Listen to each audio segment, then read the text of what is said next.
Alright guys, एक बार फिर से आपका स्वागत है अपनी नई वीडियो में। सो आई होप आपने अब तक 4 वीडियोस जो हैं आपकी पुरानी वाली वो देख चुके होंगे, क्योंकि काफ़ी इंपॉर्टेंट हैं। एक बार फटाफट उनका रिवीजन कर लेते हैं अपन एज यूजुअली।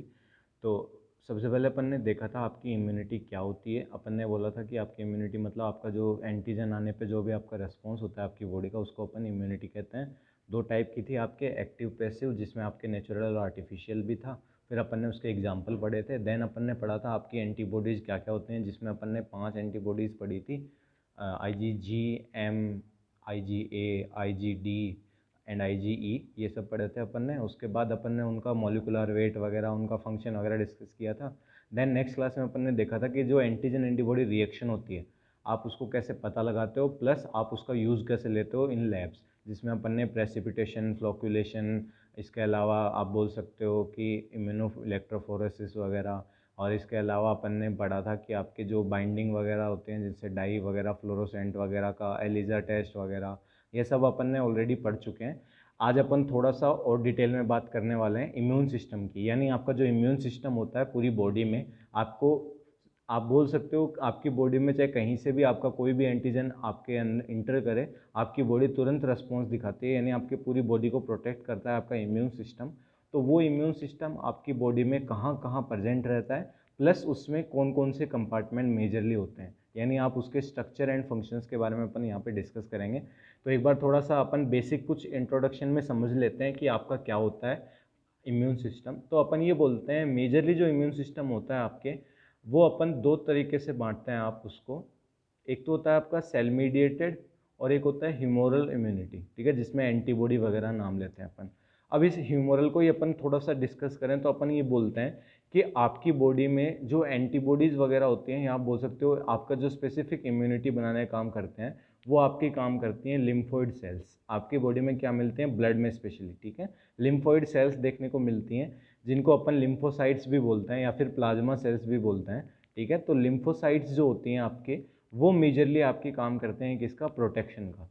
अब ये लिम्फोसाइट जो होती हैं वो आपके 2 पार्ट में बढ़ती हैं। नंबर 1 होता है आपके टी लिम्फोसाइट्स, एंड नंबर 2 होता है आपके बी लिम्फोसाइट्स। इसके बारे में आप ऑलरेडी आपके जो CVS सिस्टम है, कार्डियोवेस्कुलर सिस्टम, उसमें जो भी आप जब सर्कुलेशन वगैरह पढ़ते हो, ब्लड वगैरह पढ़ते हो, तो उसमें आप डिटेल में पढ़ चुके हो। यहाँ अपन उतना डिटेल में नहीं पढ़ेंगे जितना आपने एनाटॉमी में पढ़ा है, बट अपन फिर भी थोड़ा सा ब्रीफली अपने लिए जानेंगे कि आपके ये इंपॉर्टेंट क्यों होती हैं। तो अपन ने बोला कि आपका जो मेजर पार्ट ऑफ इम्यूनिटी है, जो आपके पर्टिकुलर इम्यूनिटी होती है, जिसको अपन स्पेसिफिक इम्यूनिटी बोलते हैं, उसके लिए रेस्पॉन्सिबल कौन होता है, तो अपन ने बोला लिम्फोइड सेल्स होती हैं उसके लिए रेस्पॉन्सिबल। अब लिम्फोइड सेल्स के लिए अपन ने बोला 2 टाइप की होती हैं, T lymphocytes and B lymphocytes, या T lymphoid cells and B lymphoid cells. So इनका नाम जो है वो इनके मैचुरेशन साइट से दिया गया है। जो आपकी टी सेल्स होती हैं, या आप बोल सकते हो टी लिम्फोसाइट्स होती हैं, इनको अपन टी सेल नाम से ही जानेंगे अब से, ठीक है। तो जो टी सेल्स होती हैं वो क्या करती हैं, कहाँ जाके मैच्योर होती हैं, आपके थ्रोट के पास में, थ्रोट एरिया जो होता है आपका, उसके पास में आपकी एक ग्लैंड मिलती है जिसको अपन नाम देते हैं थाइमस ग्लैंड, ठीक है। उस ग्लैंड के अंदर आपके मैच्योर होती हैं टी लिम्फोसाइट्स, ठीक है। यानी टी लिम्फोसाइट्स बनती कहाँ है, अपन बोल सकते हैं बोन मैरो में बनती हैं, और वो मैच्योर कहाँ पे होती हैं, तो अपन बोलते हैं थाइमस ग्लैंड में मैच्योर होती हैं। ऐसी सेल्स को अपन नाम देते हैं टी सेल्स। और फिर बाद में सेकंड बात करें अगर बी की, तो आपको पता लग गया होगा, बी फॉर बोन मैरो, यानी कि ऐसी सेल्स जो आपके बोन मैरो में ही बनती हैं, जहाँ पे आपका ब्लड बनता है वहीं पे बोन मैरो। तो बोन मैरो में अगर आपकी सेल्स बन रही हैं तो ऐसी सेल्स को अपन बोलते हैं बी लिम्फोसाइट्स। अब अपन ये बोलते हैं अगर आप टोटल लिम्फोसाइट की बोलो तो लगभग 80% किसका होता है, आपके टी लिम्फोसाइट्स का, ठीक है। और जो आपके 20% बचती हैं उसमें से भी आपके ये बोल सकते हो 2 टाइप होते हैं। इसके अलावा टी और बी के अलावा एक और होती हैं, नल सेल्स बोलते हैं उनको अपन। वो क्या होती हैं, किस काम आती हैं, वो अपन आगे डिस्कस करेंगे। मेजरली अपन 2 ही पार्ट में बोलते हैं, टी एंड बी लिम्फोसाइट्स, ठीक है। चलिए, थोड़ा सा ये हो गया आपके इंट्रोडक्शन के बारे में। इसके अलावा आपको ऑलरेडी बता ही चुका हूँ, सेल मीडिएटेड और ह्यूमोरल मीडिएटेड इम्यूनिटी भी होती हैं। तो सबसे पहले अपन बात करेंगे लिम्फोइड सिस्टम की, यानी जो आपका लिम्फ होता है उसके बारे में, प्लस आपके ये जो सेल्स होती हैं टी और बी सेल्स वगैरह, ये क्या होती हैं, कैसे काम करती हैं, इनके बारे में अपन सबसे पहले पढ़ने वाले हैं, ठीक है। तो सबसे पहले आपको पता होगा लिम्फ क्या होता है, ठीक है। लिम्फ क्या होता है आपने ऑलरेडी पढ़ चुके होंगे, अगर आपको नहीं पता है तो बता देता हूँ। आपके जो ब्लड वेसल्स होती हैं वो क्या होती हैं, हर आपकी सेल्स तक नहीं पहुंच पाती। तो आपके जो भी काम आपका ब्लड का होता है वो पर्टिकुलर सेलुलर लेवल पे ले जाने के लिए आपके क्या होते हैं, एक पूरा अलग से ही कॉम्प्लीमेंट सिस्टम चलता है जो आपके सेम ब्लड सप्लाई की तरह ही चलता है। आपका ब्लड सप्लाई होता है वेसल्स में, ये होता है लिम्फ नोड्स एंड लिम्फोइड। आपके जो स्पेस होता है लिम्फ टिश्यू के बीच में बहता है आपका लिम्फ, और वो बाद में जाके ब्लड से मिक्स हो जाता है एंड आपके वापस से आपके बोल सकते हो अपने पूरी प्रोसेस पढ़ी होगी कैसे लिम्फ अलग होता है, लिम्फ कैसे बनता है, क्या क्या मिलता है लिम्फ के अंदर। तो बेसिकली आप बोल सकते हो लिम्फ जो होता है उसके अंदर आपकी इम्यूनिटी पावर भी देखने को मिलती है, आपकी जो लिम्फोसाइट सेल्स होती हैं वो भी आपको देखने को मिलती हैं। ठीक है, तो लिम्फोइड सेल्स, जो लिम्फोइड सिस्टम है उसमें अपन बात करते हैं सबसे पहले लिम्फोइड सेल्स की। तो अपन ऑलरेडी बात कर चुके हैं लिम्फोसाइट्स और प्लाज्मा सेल्स भी देखने को मिलती हैं इसके अलावा। तो लिम्फोसाइट्स में अपन ऑलरेडी डिस्कस कर चुके हैं, बी और टी लिम्फोसाइट होती हैं।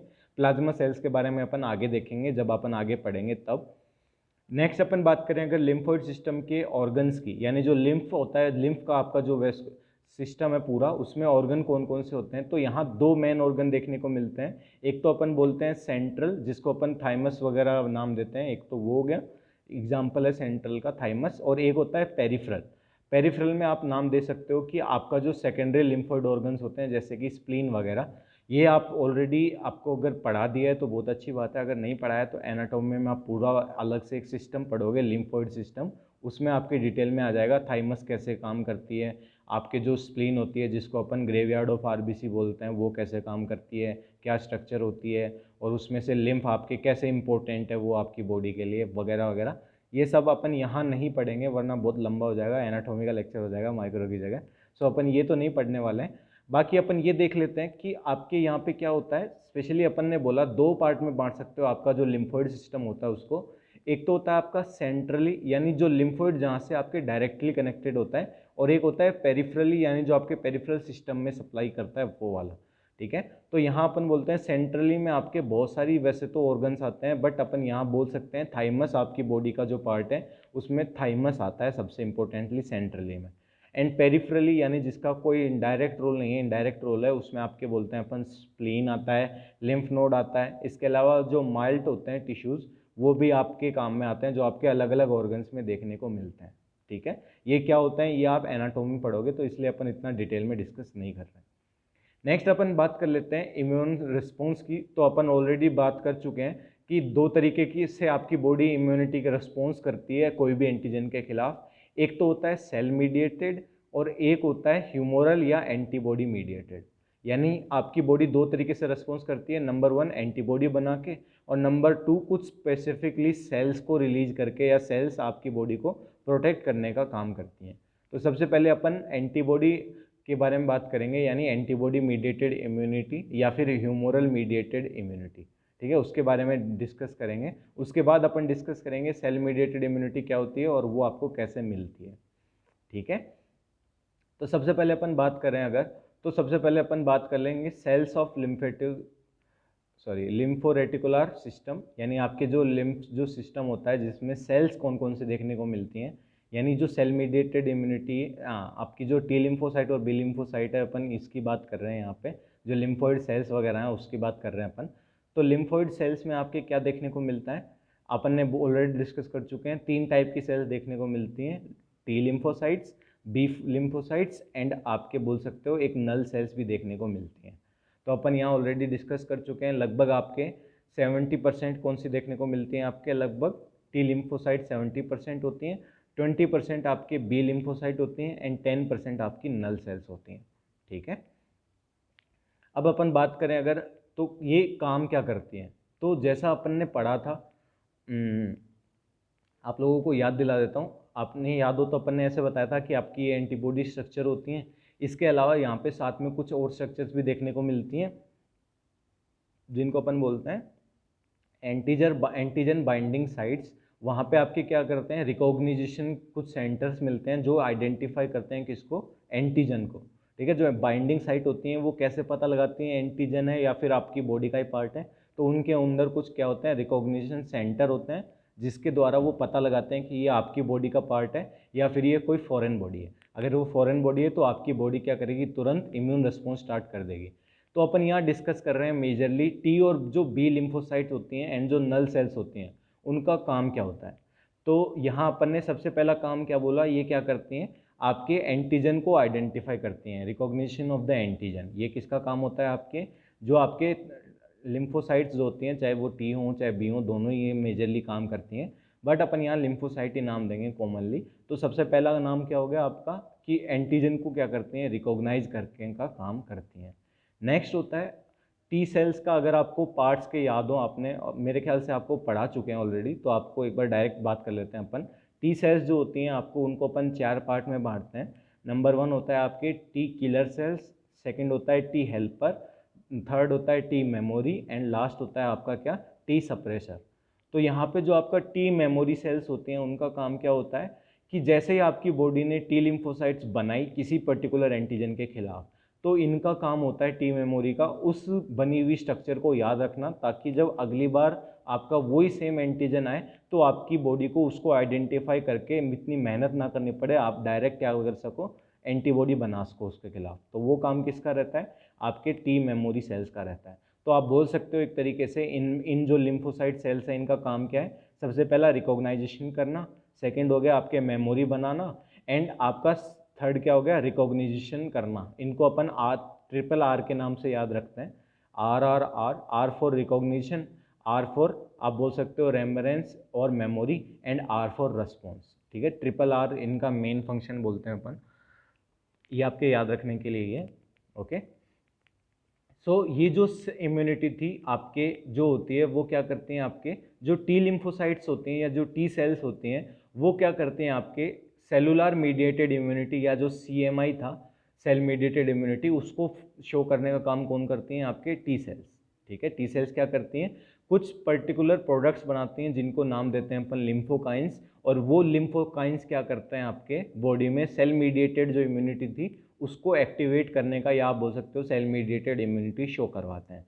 और जो क्या होती हैं आपकी बी सेल्स होती हैं, यानी जो बी लिम्फोसाइट्स होती हैं, वो क्या करती हैं, वो आपके ट्रांसफॉर्म हो जाती हैं प्लाज्मा सेल्स में, और वो प्लाज्मा सेल्स क्या करते हैं, आपके एंटीबॉडीज़ बनाती हैं। अब ये एंटीबॉडी कोई सी भी हो सकती है, जो 5 एंटीबॉडीज़ थी आपकी, उनमें से कौन सी भी एक एंटीबॉडी बना सकती हैं बी लिम्फोसाइट्स।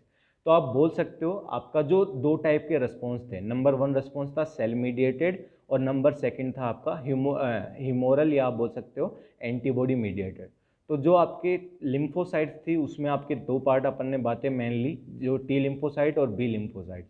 तो टी लिम्फोसाइट्स किसका काम कर रही हैं, आपके सेल मीडिएटेड इम्यूनिटी प्रोवाइड करने का, और जो आपके बी लिम्फोसाइट्स हैं वो कौन सी इम्यूनिटी प्रोवाइड कर रही हैं आपको, ह्यूमोरल, या फिर आप बोल सकते हो एंटीबॉडी मीडिएटेड। ठीक है, ये शॉर्ट में इसलिए बता रहा हूँ आपको क्योंकि आपने ऑलरेडी पढ़ चुके हो ब्लड वाले पार्ट में।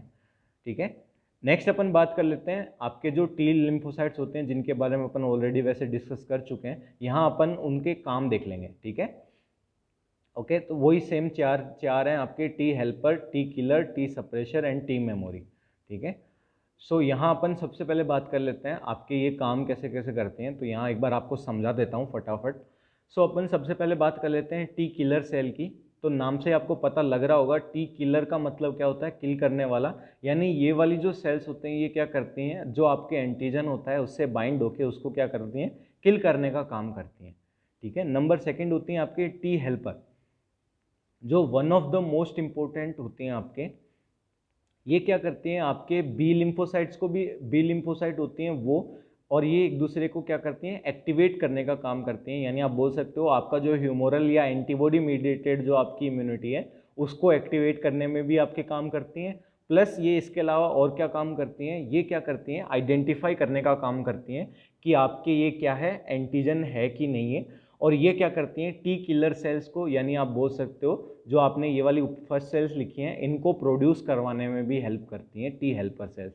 यानी अगर आप ये बोलना चाहो कि सबसे इंपॉर्टेंट वाली पार्ट कौन सा है इन टी लिम्फोसाइट्स में, तो अपन बोल सकते हैं टी हेल्पर या CD4 सेल्स।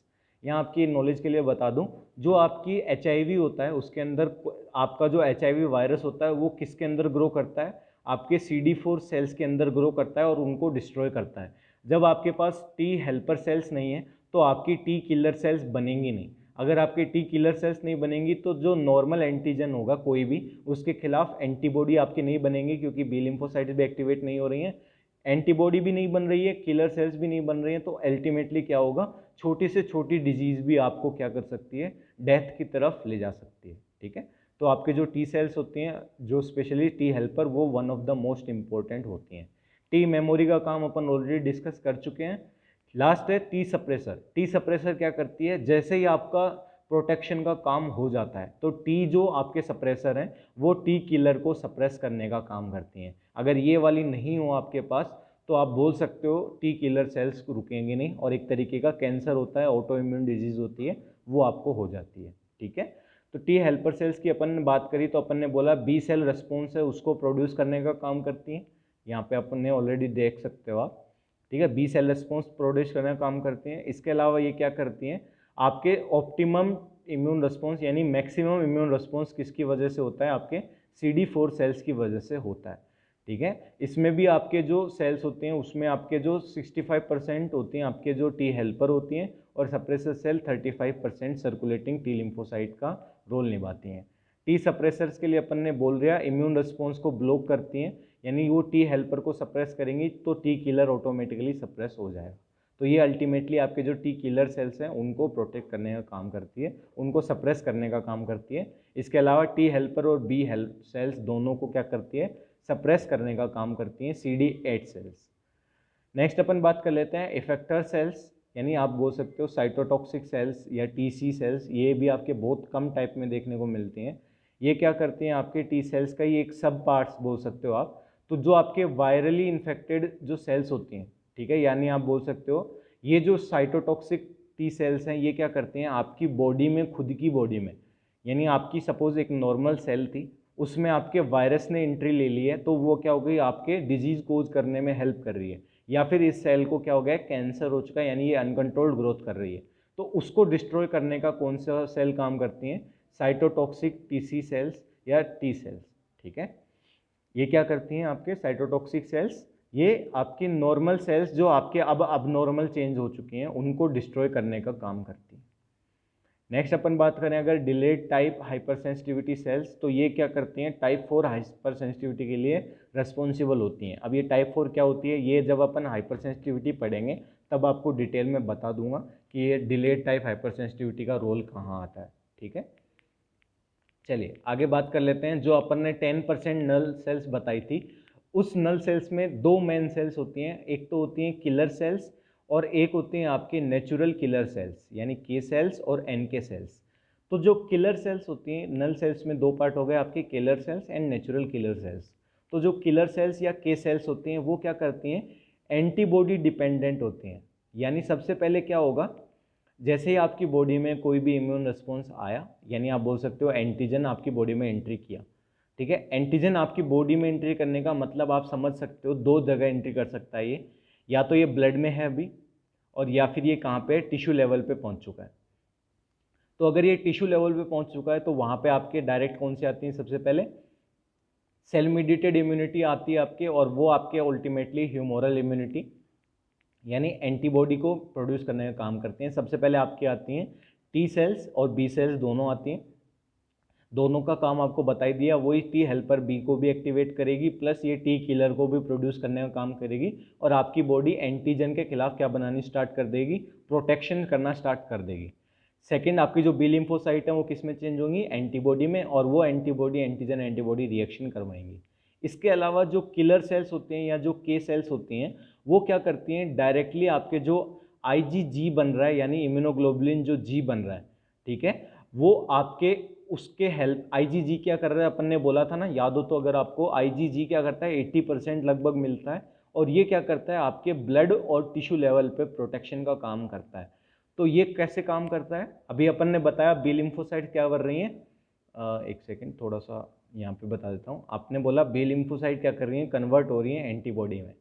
ठीक है, एंटीबॉडी बन गई आपके, और सपोज कर लेते हैं अपन ये IgG है। ठीक है, एंटीबॉडी कौन सी है, IgG है। अब ये किसके साथ बाइंड होगी, आपके एंटीजन के साथ। तो अब ये क्या होगा, एंटीजन एंटीबॉडी रिएक्शन हो गई, और एंटीजन क्या हो गया, बाइंड हो गया। अब जो K सेल्स होंगी वो क्या करेंगी, इस एंटीजन को किल करने का काम करेंगी, जो एंटीबॉडी यानी आपकी IgG है उससे क्या हो रखा है, बंद रखा है।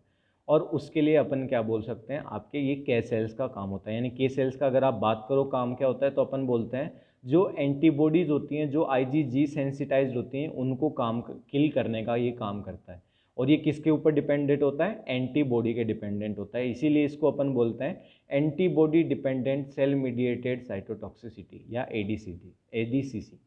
ठीक है, ये एंटीबॉडी मीडिएटेड है। अगर ये एंटीबॉडी यानी आईजीजी जो था वो एंटीजन को कैप्चर नहीं किया तो आपके ये के सेल्स हैं वो कोई भी काम नहीं कर पाएंगे।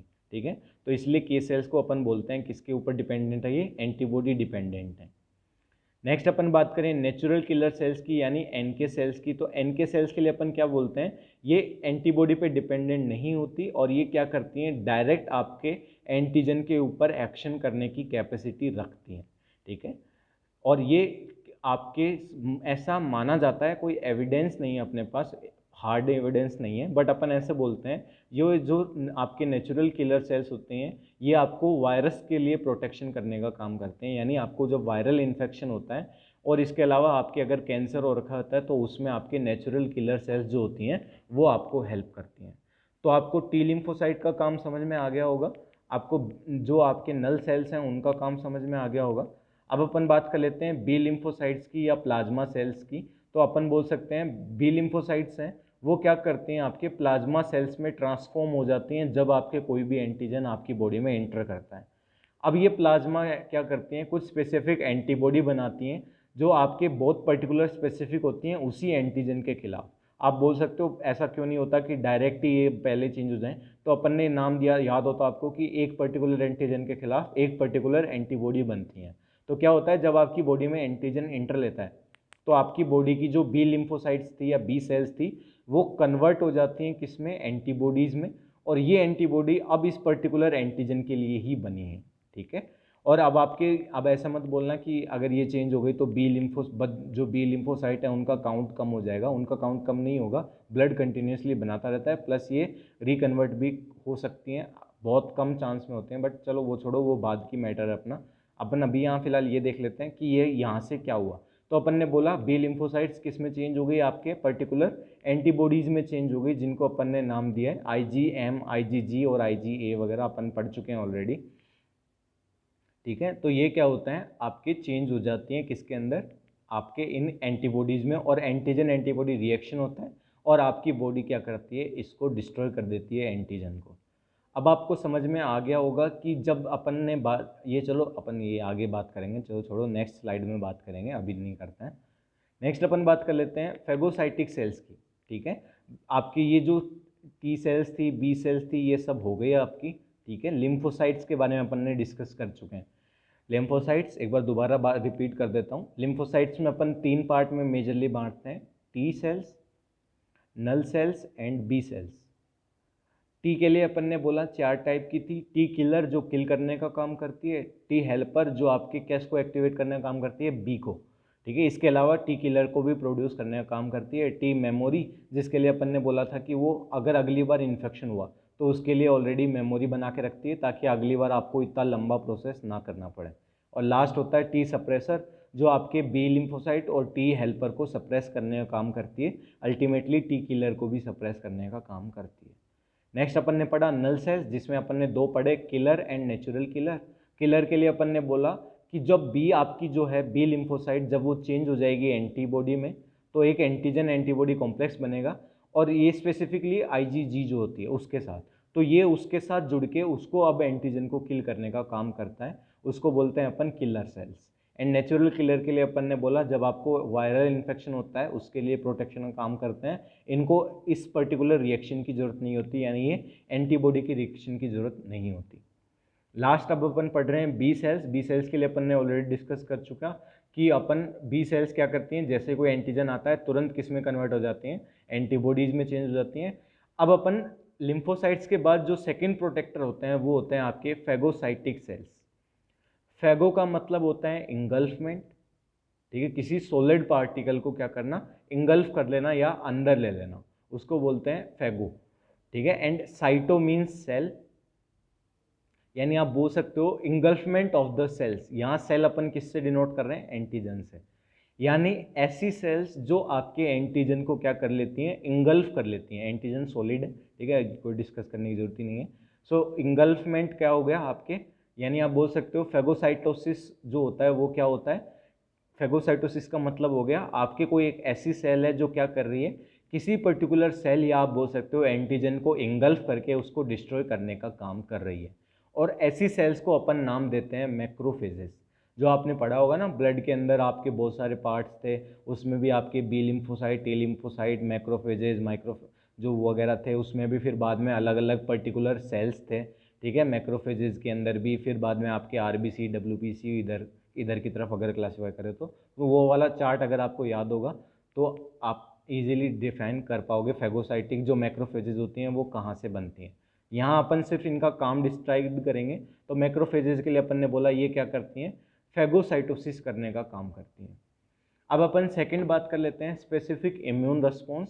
तो यहाँ क्या होता है, आपकी बॉडी में कई बार क्या होता है, आपके कुछ पर्टिकुलर इम्यून रिस्पॉन्स भी देखने को मिलता है। जैसे कि एक एग्जांपल लें तो अपन बोलते हैं कि जब आपकी मैक्रोफेजेस एक्टिवेट होते हैं, यानी मैक्रोफेजेस को पता लगता है आपके कि आपकी बॉडी में क्या आ चुका है, एक पर्टिकुलर एंटीजन आ चुका है, तो आपकी मैक्रोफेजेस जो होती हैं वो क्या करती हैं, एक पर्टिकुलर आप बोल सकते हो केमिकल रिलीज करती हैं जिसको अपन नाम देते हैं IL, ठीक है। और ये IL क्या करता है, IL-1 नाम देते हैं अपन। और ये IL-1 क्या करता है, जो आपकी टी सेल्स होती हैं उनको स्टिमुलेट करता है कि वो क्या रिलीज करें, IL-2 को रिलीज करें। और ये जो IL-2 होता है वो क्या करता है, टी सेल्स को एक्टिवेट करता है। और ये टी सेल्स को एक्टिवेट करके आपके टी सेल एक्टिवेट हो जाएंगे, यानी आप बोल सकते हो जो आपकी टी हेल्पर सेल्स थी स्पेसिफिकली वो उसको एक्टिवेट करता है। वो एक्टिवेट होते हैं, सेल मीडिएटेड इम्यूनिटी एक्टिवेट हो जाएगी। सेल मीडिएटेड इम्यूनिटी एक्टिवेट होते हैं आपके क्या हो जाएगा, ह्यूमोरल इम्यूनिटी भी एक्टिवेट हो जाएगी अल्टीमेटली, ठीक है। तो मैक्रोफेजेस के लिए अपन ने बोला, मैक्रोफेजेस क्या थी आपके, कि मैक्रोफेजेस सबसे पहले आप बोल सकते हो क्या करते हैं आपके, किसका काम करते हैं, फेगोसाइटोसिस का काम करते हैं। इसके अलावा ये क्या करती हैं आपके, ये IL-1 का सिक्रीशन करती हैं, एक तरीके का आप बोल सकते हो केमिकल होता है। ये टी सेल्स को क्या करता है, IL-2 को एक्टिवेट करने को काम करता है। और IL-2 किस पे एक्टिवेशन करता है, आपके टी सेल्स को या टी हेल्पर सेल को एक्टिवेट करता है। और वो ये पूरा इम्यून सिस्टम जो रिस्पॉन्स एक्टिवेट करवाते हैं, टी और बी वाला। नेक्स्ट अपन बात कर लेते हैं माइक्रोफेजेस की, यानी कि आपके जो माइक्रो का साइज का है ये, ठीक है, यानी जो साइज में बड़ी हैं और जो साइज में छोटी हैं। तो माइक्रोफेजेस में अपन बोलते हैं पॉलीमॉर्फोन्यूक्लियर ल्यूकोसाइट्स को अपन काउंट करते हैं, जिनमें 2 या 2 से ज़्यादा क्या है आपके न्यूक्लियस हैं, ठीक है, उनको अपन काउंट करते हैं। इसमें आपकी 3 सेल्स होती हैं, न्यूट्रोफिल्स, इओसिनोफिल्स एंड बेसोफिल्स, ठीक है, WBC वगैरह इसमें याद। नेक्स्ट अपन बात करें अगर इनकी तीनों की काम की, तो न्यूट्रोफिल्स के लिए अपन बोलते हैं नॉन स्पेसिफिक फेगोसाइटिक होते हैं ये, यानी ये कोई भी एंटीजन आ जाए, चाहे ऐसा नहीं कि एक पर्टिकुलर एंटीजन को इंगल्फ करेंगी दूसरे को नहीं, ये किसी भी एंटीजन को क्या कर सकती हैं, इंगल्फ करने का काम कर सकती हैं, इसीलिए इनको बोला जाता है नॉन स्पेसिफिक है, ठीक है, नॉन स्पेसिफिक फेगोसाइटिक प्रॉपर्टी रखते हैं। और ये क्या करती हैं, अक्यूट इन्फ्लामेशन, जैसे आपके इन्फेक्शन होता है तुरंत इन्फ्लामेशन करने का काम करती हैं, कौन सी, न्यूट्रोफिल्स। सेकंड बात करें अगर इओसिनोफिल्स की, तो अपने क्या बोलते हैं कि ये जो न्यूट्रोफिल्स होती हैं उससे कम इफेक्टिव होती हैं, बट ये लार्ज नंबर में मिलती हैं किस केस में, अगर आपको कोई एलर्जी हो रखी है या फिर किसी पैरासाइट ने इन्फेक्शन कर रखा है तो उसमें इओसिनोफिल्स का रोल आता है। एलर्जिक रिस्पॉन्स के लिए अपन बोलते हैं कौन सा सेल्स रिस्पॉन्सिबल होती हैं, इओसिनोफिल्स। लास्ट बोलते हैं अपन बेसोफिल्स, जिनको अपन मास्ट सेल्स के नाम से भी जानते हैं। अगर आपके बेसोफिल्स ब्लड में हैं तो उनको अपन बेसोफिल्स के नाम से ही जानते हैं नॉर्मली, और अगर आपके वो टिश्यू लेवल पे हैं तो अपन उनको मास्ट सेल्स नाम देते हैं, ठीक है। और ये मास्ट सेल्स क्या करते हैं, आपके कुछ केमिकल्स को रिलीज करती हैं, जो आपके केमिकल्स क्या करते हैं, आपके कुछ स्पेसिफिकली रिएक्शन शो करने का काम करते हैं एलर्जिक टाइप, और आपकी बॉडी को एक तरीके से इम्यून सिस्टम को एक्टिवेट करने का काम करती हैं। यानी कुल मिला के ये तीनों जो सेल्स हैं ये किसको एक्टिवेट कर रही हैं, आपके इम्यून रिस्पॉन्स को एक्टिवेट कर रही हैं एंड किलिंग का काम भी कर रही हैं साथ साथ में। अब अपन एक और इसके अलावा एक एक्सेप्शनल बात कर लेते हैं, जिसको अपन बोलते हैं हिस्टोकम्पेटिबिलिटी कॉम्प्लेक्स या मेजर हिस्टोकम्पेटिबिलिटी कॉम्प्लेक्स। हिस्टोकम्पेटिबिलिटी का मतलब क्या होता है, हिस्टो मीन्स आप बोल सकते हो एक आपका पर्टिकुलर सेल्स, या आप बोल सकते हो टिश्यू वगैरह जो होते हैं उनको, यहाँ अपन सेल्स का नाम ले लेते हैं। कंपेटिबिलिटी का मतलब होता है कि वो क्या है, लायक हैं कि नहीं है, ठीक है, या आप बोल सकते हो कंपेटिबल है कि नहीं है। तो हिस्टोकम्पेटिबिलिटी से आपको थोड़ा बहुत मतलब समझ में आ गया होगा, यानी कि ये किसको आइडेंटिफाई कर रही हैं कि जो एक सेल है वो आपकी बॉडी की सेल बनने के लायक है कि नहीं है। ठीक है। तो यहाँ आपकी यहाँ पे मतलब क्या हो गया अपना, कि सपोज आपके क्या हो गया, आपके कोई भी एक पर्सन था, उसकी किडनी क्या हो गई, खराब हो गई, तो आपको क्या करना पड़ेगा, नई किडनी लगानी पड़ेगी, या जिसको आप बोल सकते हो किडनी ट्रांसप्लांटेशन करना पड़ेगा। तो जब आप किडनी ट्रांसप्लांट कर रहे हो तो आपकी बॉडी की पार्ट नहीं है वो किडनी, ठीक है। तो आपकी बॉडी का पार्ट नहीं है, तो आप क्या करोगे, जैसे ही आप उसको इंसर्ट करोगे तो आपकी बॉडी उसको क्या समझेगी, एक तरीके का फॉरेन बॉडी समझेगी। और जैसे ही वो इसको फॉरेन बॉडी समझेगी, इसके खिलाफ क्या बन जाएगी, एक पर्टिकुलर एंटीबॉडी बन जाएंगी, टी सेल्स बी सेल्स दोनों एक्टिवेट हो जाएंगी, और वो इसको डिस्ट्रॉय, मैक्रोफेजेस वगैरह एक्टिवेट हो जाएंगी, और वो इस जो आपने नई किडनी लगाई है उसको डिस्ट्रॉय कर देंगी, और आप बोल सकते हो आपका किडनी ट्रांसप्लांटेशन का कोई मतलब नहीं रहेगा, ठीक है। तो यहाँ अपन इस चीज़ को अपन क्या बोलते हैं, आप बाहर से कोई भी पार्ट लगाते हो उसको बोलते हैं अपन ग्राफ्ट, ठीक है। और अगर ये रिजेक्ट हो जाता है आपकी बॉडी के द्वारा तो इसको कहते हैं अपन ग्राफ्ट रिजेक्शन। तो आप बोल सकते हो एक तरीके से कि ग्राफ्ट रिजेक्शन जो होता है उसके लिए कौन रिस्पॉन्सिबल होता है आपके, ये मेजर हिस्टोकम्पेटिबिलिटी कॉम्प्लेक्स या एमएचसी काम करता है इसके लिए, ठीक है। एचएलए कॉम्प्लेक्स जो होता है आपके, जिसमें अपन बोलते हैं ह्यूमन ल्यूकोसाइट एंटीजन कॉम्प्लेक्स, उसके अंदर भी आपके ये ह्यूमन के अंदर जो आपका जो एमएचसी था, ह्यूमंस के अंदर किसके नाम से जाना जाता है, ह्यूमन ल्यूकोसाइट एंटीजन के नाम से जाना जाता है। और ये किसको रिजेक्शन करने का काम करता है, ग्राफ्ट रिजेक्शन को काम करता है मेजरली, ठीक है। एलोग्राफ्ट और आपके बहुत सारे ग्राफ्ट होते हैं, जीनोग्राफ्ट, एलोग्राफ्ट, ठीक है, वगैरह वगैरह। आपके ये ग्राफ्ट जब आपके मेरे ख्याल से सेकेंड ईयर में आता है ये, तो अभी इतना डिटेल में नहीं जाएंगे। कुल मिला के आप ये समझ लीजिए किसी आपकी बॉडी का पार्ट नहीं है वो, और आप उसको लगा रहे हो, तो या फिर आपके वहाँ का वो पार्ट नहीं है, ठीक है। बॉडी पार्ट ही नहीं बोलेंगे अपन, ऐसे बोलेंगे कि आपकी पर्टिकुलर उस साइट का वो पार्ट नहीं है, और आप उसको किसी दूसरी साइट या दूसरे पर्सन से उठा के आपकी बॉडी में लगा रहे हो, तो उसको बोलते हैं अपन ग्राफ्ट। और अगर ये ग्राफ्ट फेल हो जाए लगने में तो उसको बोलते हैं ग्राफ्ट रिजेक्शन। फेल होने का मतलब ऐसा नहीं है कि ये गिर जाएगा या हट जाएगा, आपकी बॉडी क्या करेगी, इसको एक्सेप्ट नहीं करेगी, उसको बोलते हैं अपन ग्राफ्ट रिजेक्शन। तो ये क्या करती हैं, ग्राफ्ट रिजेक्शन का काम करती हैं। इससे बचाने के लिए अपन क्या करते हैं, आपकी बॉडी को क्या देते हैं, पर्टिकुलरली इम्यूनोसप्रेसेंट्स देते हैं कुछ लंबे टाइम के लिए, फिर आपकी बॉडी धीरे धीरे इस पर्टिकुलर ग्राफ्ट के लिए क्या हो जाती हैं, आप बोल सकते हो कि एक तरीके से रेस्पॉन्स नहीं देती उसके बाद में, तो आपका या फिर आपको लाइफ टाइम भी लेना पड़ सकता है। ये 3 टाइप के होते हैं आपके, जो एचएलए कॉम्प्लेक्स होता है वो मेजरली 3 टाइप का होता है। ये अपने वैसे इतना ज़्यादा काम का नहीं है, बट अपन एक बार फिर भी देख लेते हैं। जो क्लास फर्स्ट होता है वो आपके क्या करता है, ग्राफ्ट रिजेक्शन में और आपके जो साइटोलाइसिस होता है उसमें हेल्प करता है। क्लास 2 जो होता है वो आपके CD4 सेल्स और आपके जो CD8 सेल्स होती हैं, बी लिम्फोसाइट्स होती हैं, मोनोसाइट होती हैं, मैक्रोफेजेज होती हैं, ये उनके सरफेस पे मिलता है क्लास 2 एंटीजन, ठीक है।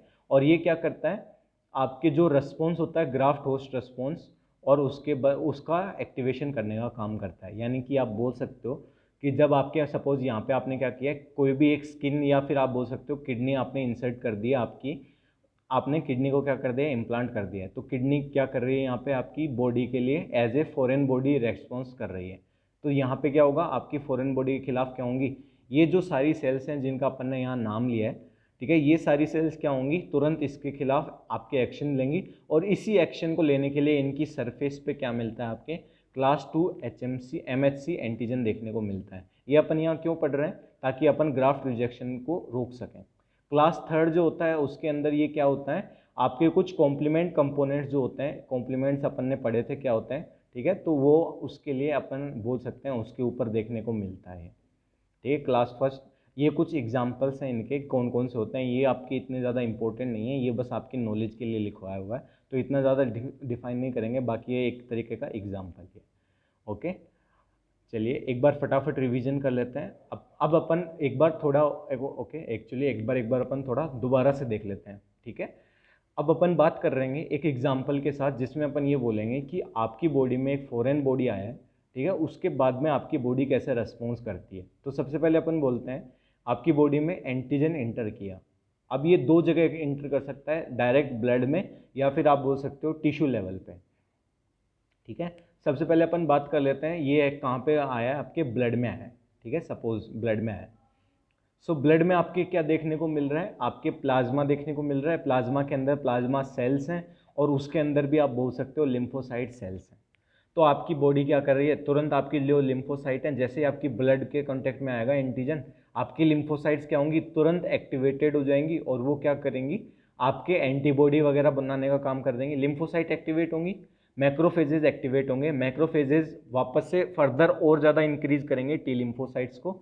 टी लिम्फोसाइट किसको बनाएंगी, बी लिम्फोसाइट्स को, और बी लिम्फोसाइट बनाएंगी एंटीबॉडी को, एंटीजन एंटीबॉडी कॉम्प्लेक्स बनेगा, इसको किल करने का काम करेंगी आपके जो आपने पढ़ा था ना बेसोफिल्स, इओसिनोफिल्स वगैरह, ये सब प्लस आपके जो किलर सेल्स हैं, नल सेल्स हैं, वो सब, और आपके एंटीजन और एंटीबॉडी कॉम्प्लेक्स बनने से जो प्रोडक्ट बनते हैं वो भी इसको डिस्ट्रॉय करने का काम करेंगे। इसके अलावा मैक्रोफेजेस तो हैं। तो आप बोल सकते हो एंटीजन के ऊपर आपके मल्टीपल रेस्पॉन्स आता है, आपके ऐसा नहीं है कि सिर्फ और सिर्फ एंटीबॉडी बनेगी, आपकी टी सेल्स भी काम करेंगी, आपकी बी सेल्स भी काम करेंगी, नल सेल्स भी काम करेंगी। इसके अलावा जो सेल मीडिएटेड इम्यूनिटी जो अपन ने बोली थी वो भी आपके काम आएगी, ठीक है। आपके डिफरेंट डिफरेंट सेल्स होती हैं वो भी सेम फंक्शन करती हैं।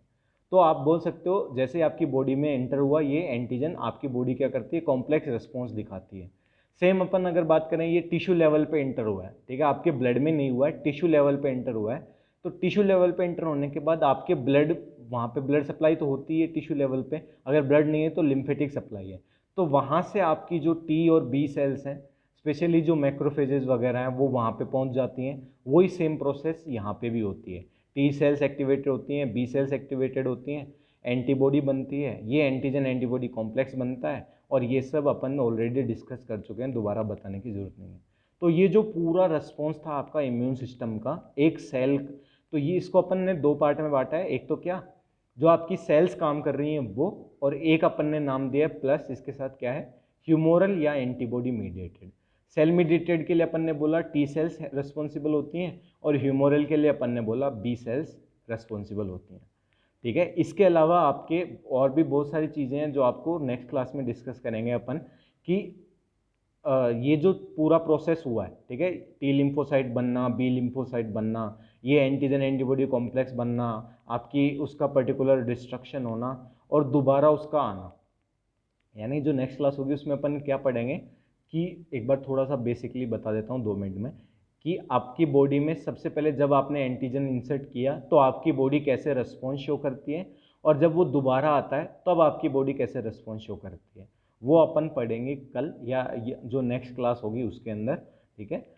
चलिए, आई होप समझ में आ गया होगा आपको। थोड़ा सा ये कॉम्प्लेक्स इसलिए और थोड़ा शॉर्ट में बताया मैंने क्योंकि ऑलरेडी डिस्कस कर चुके हैं, एनाटॉमी के लेक्चर ज़्यादा बन जाएगा ये माइक्रो के बजाय, तो अपन ने बस यहाँ उनके नाम और उनका जो काम है वो पढ़ा है सिर्फ, ठीक है।